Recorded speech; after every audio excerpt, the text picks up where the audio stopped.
Welcome to Goshen Prepping. Thank you for joining us. There is one prep that is far more important than the rest. I mean, you may think it's like food and water, guns and ammo, even physical fitness. Obviously, all those things are important. No, this one prep is far more important than the rest of those. And it's simply put, having skills, not necessarily having a physical item. Having physical items is good too. But if you actually don't have the skills to be able to do what you need to do, you can have all the food you want to. It's not going to do anything for you. All right, so stay to the end because I'm going to show you something that's extremely important. Okay, as a family, besides having a prepping channel, we also have a family channel called Goshenstead. My wife Ashley is the host, and we show all kinds of stuff about our family, our kids, etc., and homesteading. Now, my two daughters just graduated college, and this person, a Curie investigator, congratulated them. Congratulations. Hope your daughters and all your family learn real life skills considering the imminent collapse of the economic or financial system.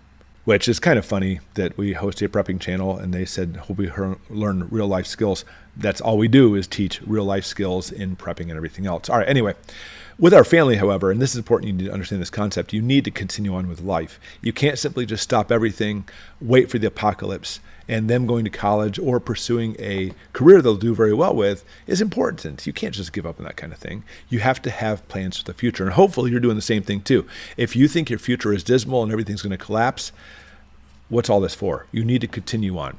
All right, but you also need to simultaneously plan for all sorts of contingencies, all kinds of them.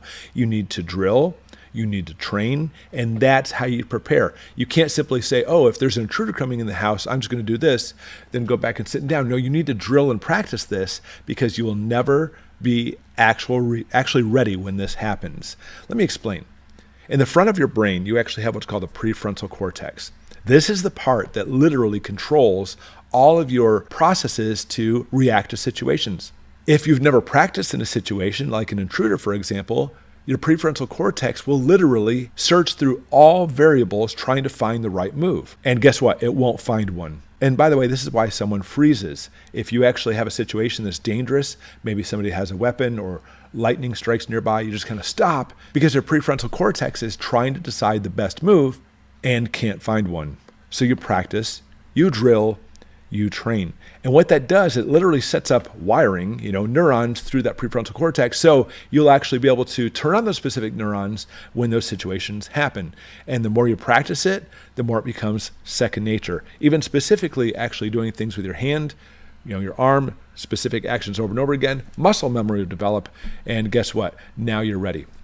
This is difficult though. Not only does it take time, but oh my gosh, how many different contingencies are there? Practically speaking, infinite, isn't there?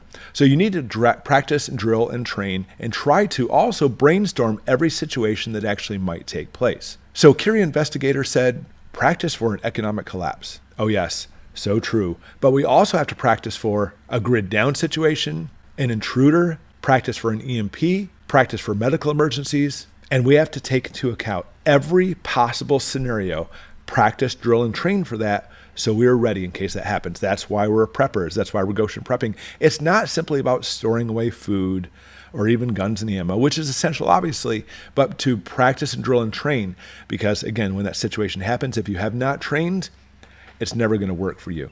This is not simply prepping, stockpiling corned beef hash. This is a lifestyle of survivability. Survivability through practice.